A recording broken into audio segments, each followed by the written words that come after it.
우리가 지난주에는 20장을 보았습니다. 기억하십니까? 의심하는 이 도마 뭐라고 이야기했습니까? 나는 보지 않고는 결코 믿을 수 없다 그랬죠. 보지 않고는 믿을 수 없다. 그랬더니 주님은 뭐라고 말씀하셨어요? 보지 못하고 믿는 자가 뭐하다? 복되도다. 그렇게 하셨어요. 그러니까 믿음의 시대가 이제는 올 것을 예수님이 말씀하시는 거예요. 믿음의 시대. 이제는 예수님의 제자들처럼 예수님을 옆에서 눈으로 보고 그런 믿는 시대가 아니라 보지 않고도 믿는 시대가 올 것이라는 걸 예수님이 도마, 의심하는 제자 도마의 경우를 통해서 계시하신 거죠. 말씀하신 거죠.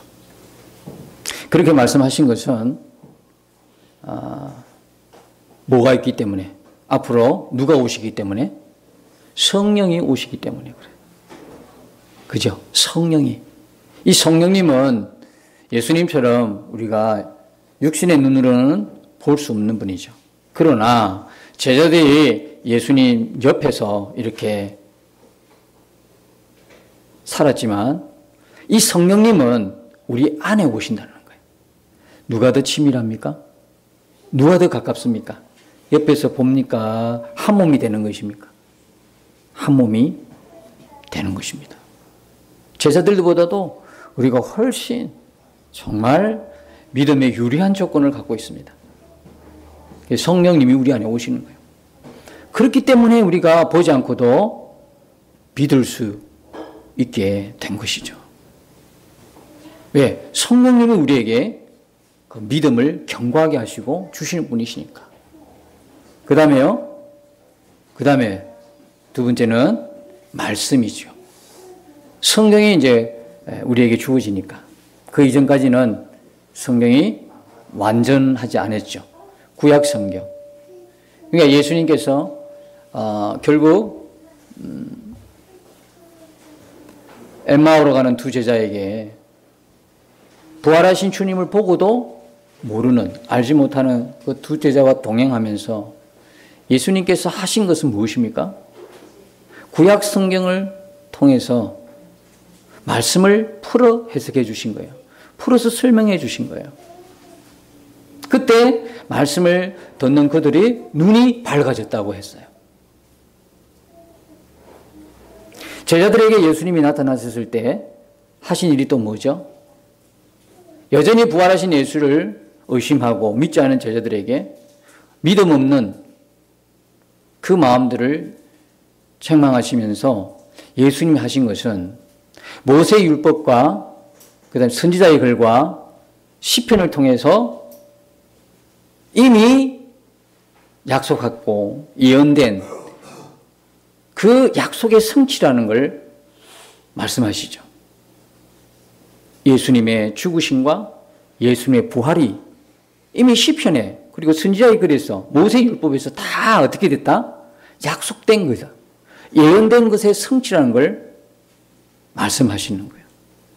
그러니까 예수님께서는 구약 성경을 통해서도 계속 그들에게 말씀으로 역사하시잖아요.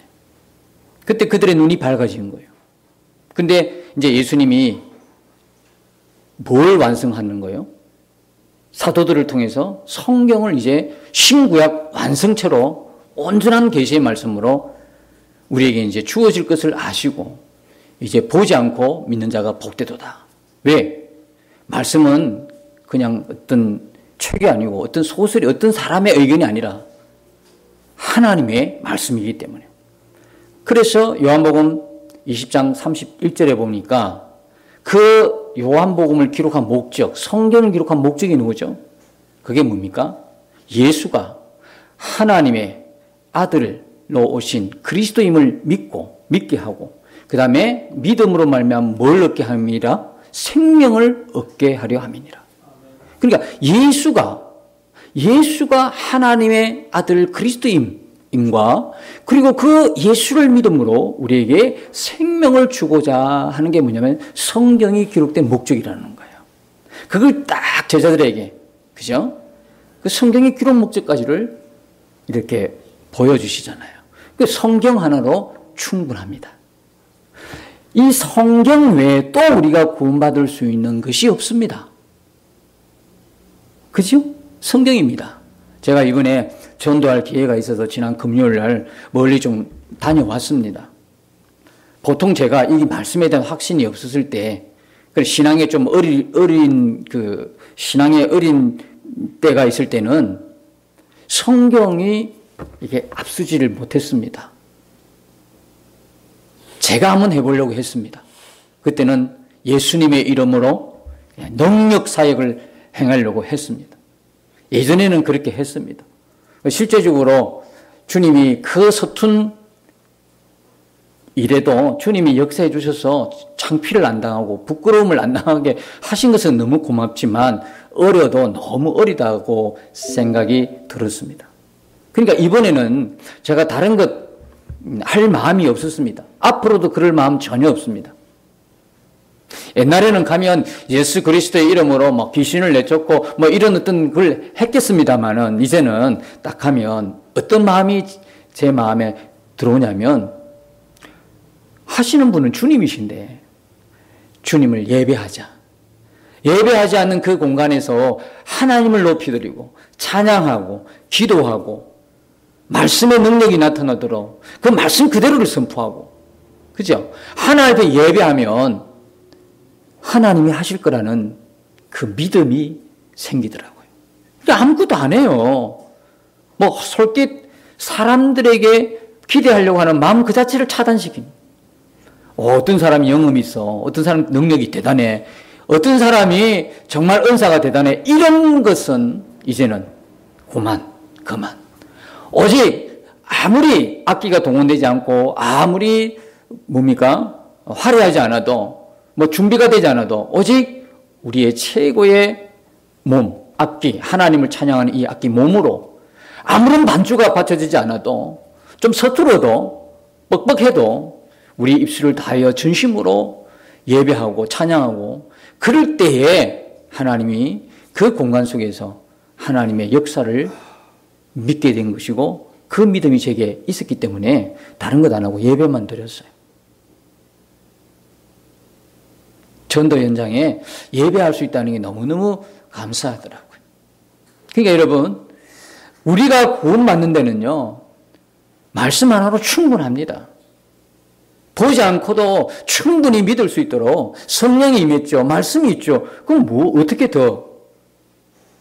그래, 우리가 보려고 뭐 자꾸 예를 안 써도 됩니다. 성경에 보면 다 있는데 뭘 또 보기를 원하십니까? 그런데 이 사실을 모르고 은사를 쫓고 능력을 쫓아가고 자꾸 표적을 구하는 사람들은요, 특징이 뭔지 아십니까? 말씀이 없습니다. 말씀을 안 봅니다. 그죠? 말씀은 너무 좀 지겨워. 보기가 너무 힘들어. 근데 당장 눈앞에 보여지는 표적은 쫓아가기 쉬워. 눈에 보이니까. 이게 미혹입니다. 그 사람의 영을 꽉 잡고 있는 거죠. 그러나 여러분이 말씀이 어떤 거라는 걸 한 번이라도 여러분 맛보시면요, 말씀을 떠날 수가 없습니다. 말씀 위에 더 놓을 게 없습니다. 그냥 하나님이 역사하시는 것입니다. 말씀 그대로 하나님 말씀 내가 믿음으로 그 말씀 그대로 선포하는 곳에는 말씀이 역사하는 것이죠. 여러분, 우리가 자꾸 표적을 구하고 무슨 은사와 능력을 쫓아가면요, 참 미혹되고 넘어지기 쉽습니다. 왜? 그 사람은 어떻게 믿을 수 있습니까, 여러분? 그들의 입에서는 주님의 이름으로, 예수님의 이름으로 한다고 하지만 여러분이 그 사람을 압니까? 그러니까 당하는 거예요. 그러니까 여러분들이 이단에 빠지고 미혹되고 현혹받고 유혹에 빠지는 거예요. 말씀은요, 절대로 우리를 미혹하지 않습니다. 말씀으로는 절대 넘어지지 않습니다. 말씀은 우리를 믿음 위에서 견고하게 세워줍니다. 말씀이 하나님이니까요. 그 하나님의 역사가 그대로 나타나는 거예요. 그러니까 보지 않고도 믿을 수 있는 충분한 근거를 이미 우리 주님은 주시는 거예요. 성령을 주셨죠. 말씀을 주셨죠. 그리고 성령께서 말씀을 통해 역사할 수 있도록 교회 공동체를 주시지 않습니까? 여러분이 어떤 사람의 믿음은 참 좋고 어떤 사람의 믿음은 아무리 세월이 지나도 자라지 않는 걸 볼 수 있습니다. 어떤 사람은 주님과 굉장히 친밀하고 어떤 사람은 관계가 그렇게 썩 좋지 않는 그 차이가 어디 있습니까? 그 차이가 어디 있다고 생각하십니까? 그 차이는 믿음의 이 차이, 그리고 하나님과 이 관계의 차이는요, 저는 예배에 있다고 생각이 됩니다. 뭐냐면 이 예배를 잘 드려드리는 사람과 이 땅 음식 드리는 차이다라는 생각을 해봅니다. 어떤 사람이 이렇게 이야기합니다. 늘 드리는 예배인데요. 주일마다 드리는 예배고 또 새벽기도 늘 뭐 우리가 하는 새벽기도인데요. 뭐 별 수 있겠어? 뭐 아이고 뭐 은혜가 돼? 그냥 아무렇지도 않아. 이렇게 말하는 걸 조심해야 합니다. 우리는 별로 그렇게 여기지만 우리가 믿음으로 고백하면 두세 사람이 내 이름으로 모인 곳에 나도 너희와 함께 하겠다고 하는 그 말씀 우리가 그대로 우리가 믿음으로 받으면 그 새벽 기도에 누가 계신 겁니까? 주님이 계신 겁니다. 우리가 드리는 이 예배에 주님이 계신 것입니다. 근데 우리가 너무나 안타까운 건 뭡니까? 예배하면서도 주님의 임재를 전혀 인식하지 못한다는 것입니다. 이게 한두 사람의 일입니까? 오늘 이게 심각하지 않습니까? 그런데 뭐 은혜가 있고 없고를 막 이야기합니다. 은혜가 되고 안 되고를 막 이야기합니다. 아니, 주님이 계신다고요. 그 말씀 그대로 우리가 믿는다고 아멘 했지 않습니까? 그럼 주님 한 분이면 충분하죠. 주님이면 은혜의 모든 것 되시지 않습니까? 근데 뭐가 은혜가 안 됩니까? 그렇지 않습니까? 매주 드리는 예배, 은혜가 안 돼. 매일 드리는 새벽기도, 없네. 주님이 바라보아지지 않는다는 이야기죠. 주님이 바라보아지면 환경이 문제겠습니까? 두세 명이 모이는 어촌교회가 문제입니까? 산골교회가 문제겠습니까? 어디가 문제겠습니까? 문제될 게 전혀 없습니다. 정말 심각한 것은 정말 좋은 시설에 웅장하고 화려한 공간 속에 하나님 앞에 예배하지만, 우렁차게 예배하지만 그곳에서 주님의 임재를 전혀 의식하지 못한다는 것이죠. 이 땅없이 예배 드리는 자와 늘 예배를 사모하고 늘 예배를 드리는 자, 여러분, 이게 믿음의 차이를 가져옵니다.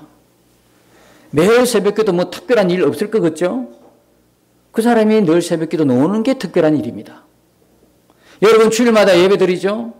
이게 특별한 은혜입니다. 옛날에 우리를 생각해 보십시오. 전혀 놀라운 사실 아닙니까? 아무렇지 않는 것이 아니라 주님이 믿음으로 우리 안에서 성령께서 얼마나 역사하는지 모릅니다. 조금만 나를 보면 알지 않습니까? 그 다음에 또 하나는 우리의 그 믿음의 차이를 가져오는 것은요, 이 교회 공동체 안에서 사명의 자리가 있느냐입니다. 여러분, 우리는요, 은혜를 받고 그냥 받았다 하는 걸로 만족하는 사람이 아닙니다. 절대로 하나님께서 그렇게 우리를 부르시지 않았습니다. 우리는 받은 은혜를 뭐 해야 됩니까? 유통시켜야 할 책임이 있는 사람입니다. 받았다, 그 은혜가 나에게서 단절되면 안 됩니다. 내가 은혜 받은 걸로 끝나면 안 됩니다. 여러분, 물이 고이면 어떻게 됩니까? 물이 고이면 반드시 썩게 됩니다. 깨끗한 물, 맑은 물, 먹을 수 있는 물은 흘러가는 물입니다. 그죠? 정제된 물을 정지된 물, 딱 갇혀있는 물은요, 처음에는 맑아 보여도 가면 갈수록, 시간 가면서록 어떻습니까? 못 먹는 물이 되는 거예요. 은혜만 은혜하고 여러분들이 하나님의 그 사명을 모르고 살아가면 은혜 하다가 그 은혜로 결국은 넘어지게 되어 있는 것입니다. 우리는 반드시 교회 공동체가 우리에게 주는 그 사명의 자리가 있어야 되는 것입니다. 무엇을 하든 간에. 그런데 우리가 받은 은혜를 갖다가 받은 그 복음의 은혜를 들고 여러분들이 전도지 들고 세상에 나가서 복음을 전해보십시오. 이게 바로 흘러가는 물이 되는 것입니다. 날마다 성령을 의지하고 날마다 성령과 동행하는 전도 현장에 나가보면 여러분들이 그 받은 은혜가 계속 유통되고 흘러가고 나도 살지만 남도 살리는 하나님의 도구로서 우리가 그렇게 행복하게 쓰임받는 복된 생애가 되는 거예요. 집에서 여러분 예를 들어서 할 일이 없어서 집에만 있는 사람이 행복하겠습니까? 너무나 하루가 견디기 힘든 하루가 될 것입니다. 그러나 오늘 내가 눈을 뜨면 할 일이 있습니다. 기쁩니까? 예, 기쁘지요. 할 일이 있는데요. 제가 가만히 보니까 옛날에 아르바이트를 저도 꽤 했습니다. 제가 학교 다닐 때 아르바이트를 했는데요. 어떤 데는 아르바이트 하면서 공부할 시간이 없어요. 그럼 공부가 안 되겠죠. 우리 상식으로는. 그런데요, 공부가 더 잘 되더라고요. 왜? 그 아르바이트 하는 시간 쪼개어서 하니까. 우리 청년들 중에 또 그런 아르바이트 하는 친구들이 있는지 모르겠어요. 해보면 알아요. 아르바이트 하면 공부할 시간이 없을 것 같죠. 그래, 아르바이트 안 하고 공부만 하면 공부가 잘 될 것 같죠. 공부할 시간이 많을 것 같죠. 아니더라고요. 공부하려고 공부할 시간만 갖고 아르바이트 안 하면요, 그렇다고 아르바이트를 권장하는 건 아니고, 그렇게 하면 그렇다고 해서 공부를 많이 하는 게 아니더라고. 아르바이트는 아르바이트를 하고 공부는 공부대로 해요. 오늘 하루 눈 뜨니까 내가 할 일이 딱 정리가 돼. 그러면요, 그 할 일이 바빠서 주님 못 만납니까? 아닙니다. 할 일은 하고 주님 만나고, 주님 만나고 할 일하고 같이 가니까 이 할 일이 보람되고 기쁘고 행복한 거예요. 근데 그 자리에 주님이 쏙 빠진 거예요. 할 일만 이렇게 있는 거예요. 그러면 나중에 할 일 때문에 치이는 거예요. 그 일 때문에 물려가지고 스트레스 되고 그게 무거운 짐이 되는 거예요. 절대로 두 개가 따로 아닙니다. 세상 일 있고 주님의 일 있지 않습니다. 이 두 개는 하나입니다. 그러니까 우리가 은혜와 사명은요, 하나입니다. 은혜 따로 있고 사명이 따로 있는 게 아닙니다. 은혜는 반드시 사명으로 나아가게 합니다. 사명은 은혜가 없으면 못하는 것입니다. 그러니까 우리의 사명의 자리, 늘 은혜 받은, 은혜 없다고 한탄하지 말고 그 은혜를 흘러가게 하십시오. 저와 여러분은 은혜를 유통시키는 사람입니다. 나도 살고 남도 살리는 은혜 유통자로 서시기를 주님의 이름으로 축복합니다. 그래서 전도 현장이 있어야 된다니까요. 이건 전도해가지고 빈자리를 채우라는 차원이 아닙니다. 이거는 절대 그런 차원 같으면 멀리 못 가죠. 우리 교회만 채운다면, 제가 예배 전에 말씀을 드렸지 않습니까? 우리가 그 눈이 열려야 돼요. 우리는 하나님 안에 형제 자매라고 하는 눈이 열려야 돼요. 서로 교회를 성장시키려고 경쟁하는 사이가 아니라 내가 퍼줄 수 있는 형제 사이라고요. 이렇게 하나님 나라에서 이런 사람들이 모이지, 서로 경쟁하다가 다투고 싸운 사람이 하나님 나라에서 얼굴 보는 일은 별로 없을 것입니다. 이건 하나의 경고일 수도 있습니다. 우리가 이 땅에서 지지기 뽑고 싸우는 사람이 그 나라에 볼 수 없습니다. 그 나라에는 그런 사람들만 있는 곳이 아니기 때문에 그렇습니다. 그런 사람들이 가는 하나님 나라는 곧 오염됩니다. 이 땅에서부터 서로 사랑하고 아끼고 나누어주고 베풀어주고 내 몸처럼 사랑할 때 그 사람이 모이는 곳이 천국인 것입니다. 그래서 교회 경쟁을 이렇게 다툼으로 해서는 안 되는 겁니다. 그래서 이게 우리가 은혜와 이 섬김의 자리, 은혜와 또 뭡니까? 사명의 자리는 떨어진 게 아니라 하나인 것입니다. 이렇게 흘러갈 때 여러분, 예배와 함께 사명의 자리가 있는 사람이 믿음이 강력해지는 것. 하나님께서 그 믿음으로 성숙함을 이루도록 은혜를 주시는 겁니다. 그리고 주님과의 관계가 얼마나 친밀하시겠습니까? 오늘 우리가 지난 20장에는 예수님께서 부활하시는데도 제자들이 믿지를 않으니까 자꾸 예수님 나타나셔서 손 만져봐라, 옆구리 손 넣어봐라 막 그랬죠. 근데 오늘 보니까, 이 본문 보니까 오늘 또 예수님이 나타나셨어요. 예수님이 나타나신 것은 네 번째 나타남이지만 제자들에게 나타난 것은 뭡니까? 세 번째입니다. 14절 끝에 보면 세 번째로 제자들에게 나타나신 것이라 그랬습니다. 나타나라고 우리가 구하지 않았습니다. 그냥 주님이 나타나셨습니다. 주님이 나타나셨을 때는 주님이 목적이 있다는 이야기입니다. 20장에서 나타나신 목적은 뭐였습니까? 부활하신 예수님을 뭡니까? 믿도록 하는 겁니다. 그래가지고 제자들에게, 막달라 마리아에게, 또 제자들에게, 또 도마가 포함된 제자들에게 이렇게 나타나셨습니다. 근데 오늘 보니까 또 디베랴 호수에서 제자들이 디베랴 호수에서 제자들에게 나타나셨습니다. 제자들에게 나타난 세 번째입니다. 그리고 여기에 있었던 제자 이름이 2절에 소개되고 있습니다. 근데 이 숫자를 세어보면 7명입니다. 여기도 몇 명이 빠졌습니까? 4명이 어디 갔는지 빠졌습니다. 4명이 빠져 있습니다. 그러나 여러분, 우리가 주님이 언제든지 우리와 함께 하신다고 굳게 믿는다면 7명 안에만 존재하는 예수님이 아니라 여기에 빠져있는 4명에게도 주님은 함께 하셨다고 믿습니다. 우리가 이 자리에 없지만 사실은 정말 그게 주님과 동행하는 사람 같으면 지금 어디서도 미국에 있든 뭐 어느 지방에 있든 어느 나라에 있든 주님이 함께 하시는 것입니다.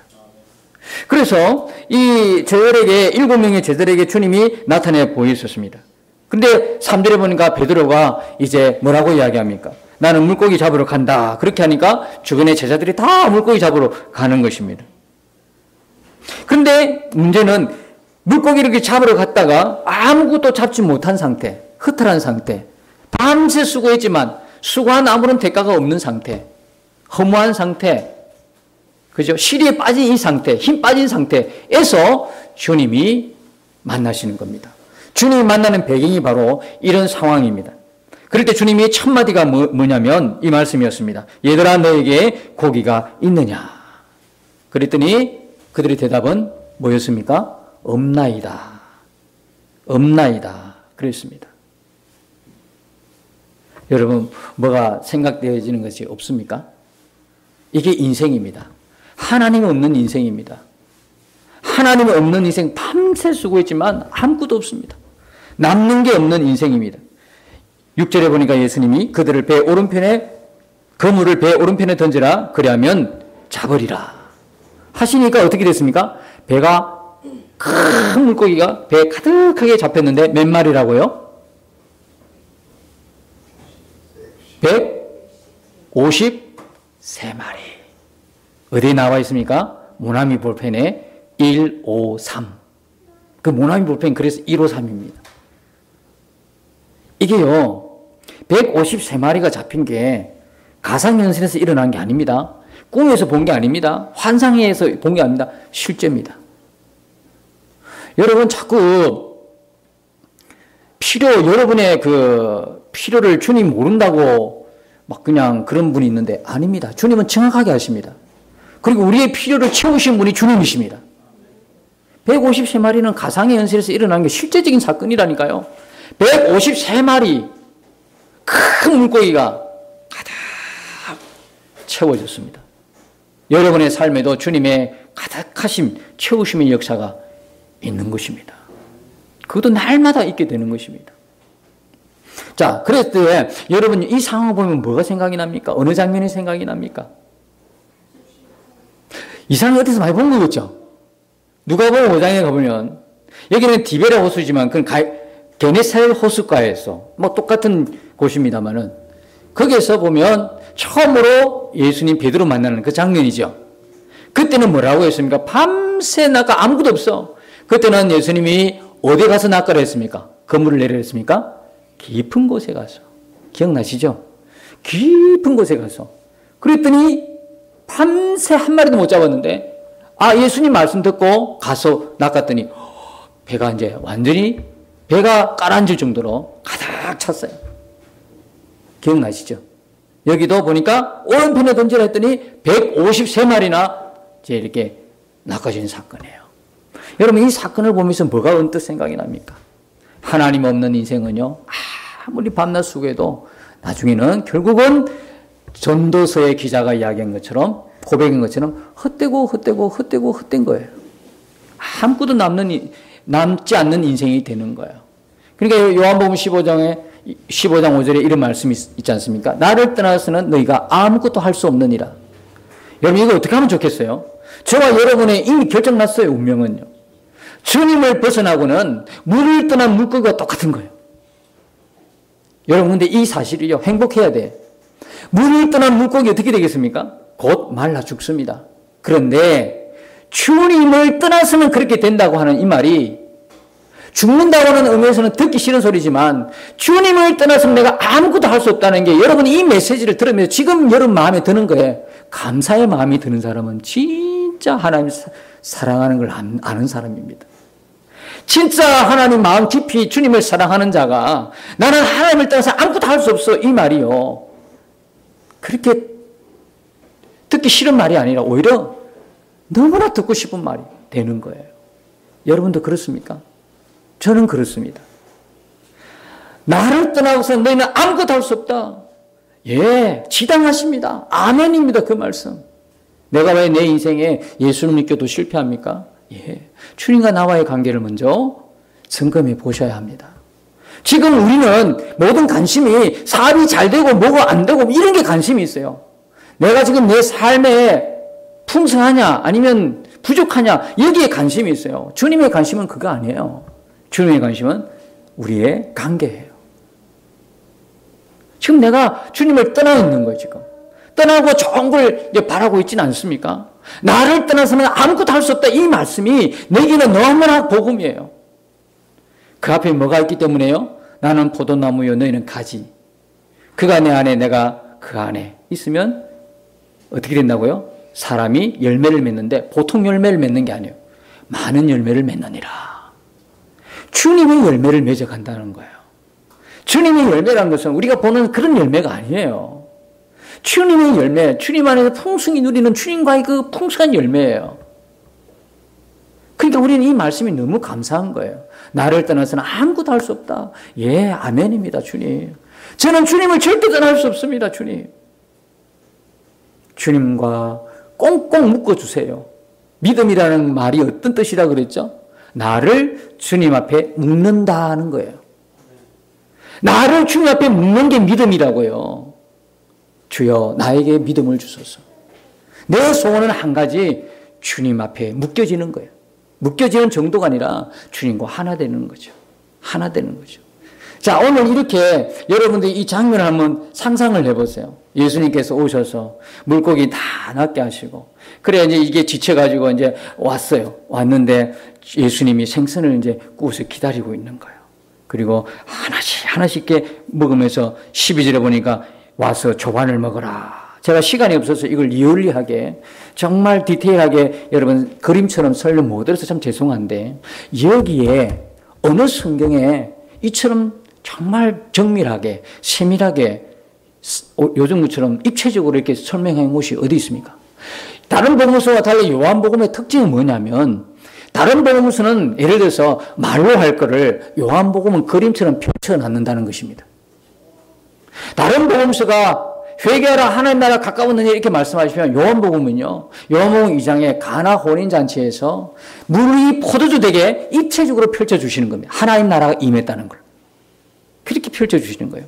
그래서 오늘 이 21장을 여러분이 예수님이 세 번째 왜 나타나셨는가, 이 목적이 도대체 어디 있는가, 아니 20장에서는 부활하신 주님을 보여주기 위해서 나타나셨다면 21장은 도대체 뭔가라고 궁금해하실 거예요. 그래서 지금까지 여러분이 들었던 그 내용들은 뭐냐면, 세 번씩이나 예수님을 부인한 베드로를 치유하고 고치기 위해서 예수님이 오셨다라고만 알고 있어요. 그러나 여러분 그렇게만 생각하면요, 예수님 오신 목적이 너무 협소해 좁아져요.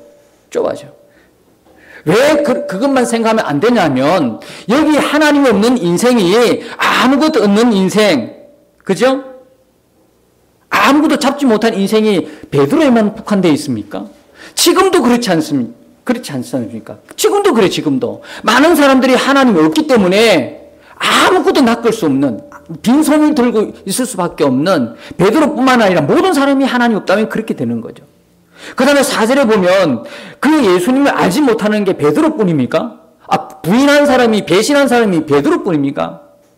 수많은 사람이 예수님을 등지고 배신했지 않습니까? 알지 못하는 것은 베드로밖에 알지 못했습니까? 그래서 이 21장을 보면서 세 번이나 부임했던 베드로를 회복시키려고, 물론 그런 뜻도 없지 않아 있습니다만은, 그것만으로만 생각하시면 예수님 오신 목적이 너무나 좁아지는 거예요. 예수님 오신 목적이 뭔지 아십니까? 세 번째 제자들에게 나타나신 목적은 제가 조금 전에 말씀드렸죠. 다른 복음서의 마지막을 잘 봐야 되는 거예요. 그 마지막을 예수님이 요한복음 21장에서 그림처럼 입체적으로 펼쳐놓으신 거죠. 자, 마태복음 28장의 마지막이죠. 20절에 보라, 어떻게 해요? 내가 세상 끝날까지 너희와 항상 함께 있으리라. 아멘이시죠? 그런데 이걸 갖다가 요한복음에는 이렇게 펼쳐놓으신 거예요. 그림처럼. 실제적으로 함께하는 게 뭐라는 걸 보여주시는 거예요. 뭡니까? 밥 먹는 것처럼 치밀하다는 거예요. 그래서 계시록 3장 20절에 내가 문을 두드리니 너희가 열면 내가 그에게로 들어와 그와 더불어 먹고 그는 나와 더불어 먹으리라. 식사로 초대입니다. 이렇게 치밀하다는 거예요. 우리가 예수를 믿는 걸 그냥 하늘에 계신 분이고 우리는 땅에 있어서 예배 드릴 때도 그냥 단순히 우리의 의식만을, 물론 의식 필요 없다는 이야기는 아니지만 의식이 장엄하고 그렇게 들어지면 예배고, 아무런 반주도 없고 아무런 그것도 없는 상태에서 드려지면 예배가 아닙니까? 사람도 없이 한두 명 모여서 그냥 육성으로 찬양하면 예배가 아닙니까?